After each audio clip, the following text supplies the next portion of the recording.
Hello everyone, your most welcome in my YouTube channel. आज मैं आपको एक ऐसी मर्मस्पर्शी घटना के बारे में बताने जा रही हूँ जिसे सुनकर आपकी आंखें ज़रूर नम हो जाएंगी। लगभग 10 साल का एक बालक राधा का गेट बेल बजा रहा था।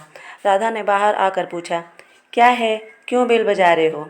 बालक बोला, आंटी जी, क्या मैं आपका गार्डन साफ़ कर दूँ?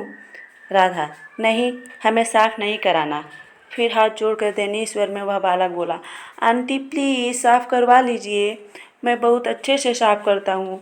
उसकी बात सुनकर राधा द्रवित हो उठी और उस बच्चे को गार्डन साफ़ करने के बदले कितना पैसा लेगा। जब पूछा तो वह बालक बोला, आंटी जी पैसा नहीं चाहिए, आप मुझे बस खाना दे देना। राधा को लगा कि बच्चा बहुत भूखा है, इसलिए खाना मांग रहा होगा। मैं इसे पहले कुछ खाना दे देती हूँ। और थोड़ी देर में राधा खाना लेकर आई और बोली, लड़के, पहले तू खाना खा ले, फिर काम करना। बच्चा बोला, नहीं आंटी जी, पहले मैं काम खत्म कर लूँ, फिर आप खाना दे देना। ठीक है, कहकर राधा अपने काम में मशगूल हो गई।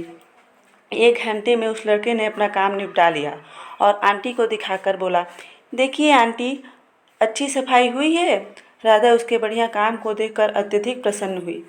उसके काम से खुश होकर राधा तुरंत भीतर से खाना लेकर आई और उसे लड़के को दिया। बालक ने जेब से एक थैला निकाला और खाने को उस थैले में रख लिया। ये देख राधा को आश्चर्य हुआ और बोली, तुम्हें तो भूख लगी थी ना, तो फिर ये खाना पैक क्यों कर लिया? तू खाना यहीं खा ले, ज़रूरत होगी तो और भी दूंगी। बालक बोला, नहीं आंटी, मेरी बीमार माँ घर पर है।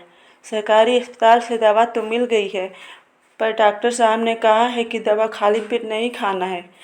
राधा उस बालक की बात सुनकर भावुक हो गई और उसकी आंखों से आंसू निकलने लगे। उसने उस मासूम बालक को खुद अपने हाथों से खाना खिलाया और उसकी माँ के लिए ताज़ी गर्म रोटियां बनाई। बालक के साथ उसके माँ के पास गई और कहा, बहन, आप बहुत अमीर हो। जो दौलत आपने अपने बेटे को दी है वो हम अपने बच्चों को नहीं दे पाए। आप धन्य हैं, आपका बच्चा बड़ा ही खुददार है। Thank you, have a nice day. हंसते रहिए और मुस्कुराते रहिए।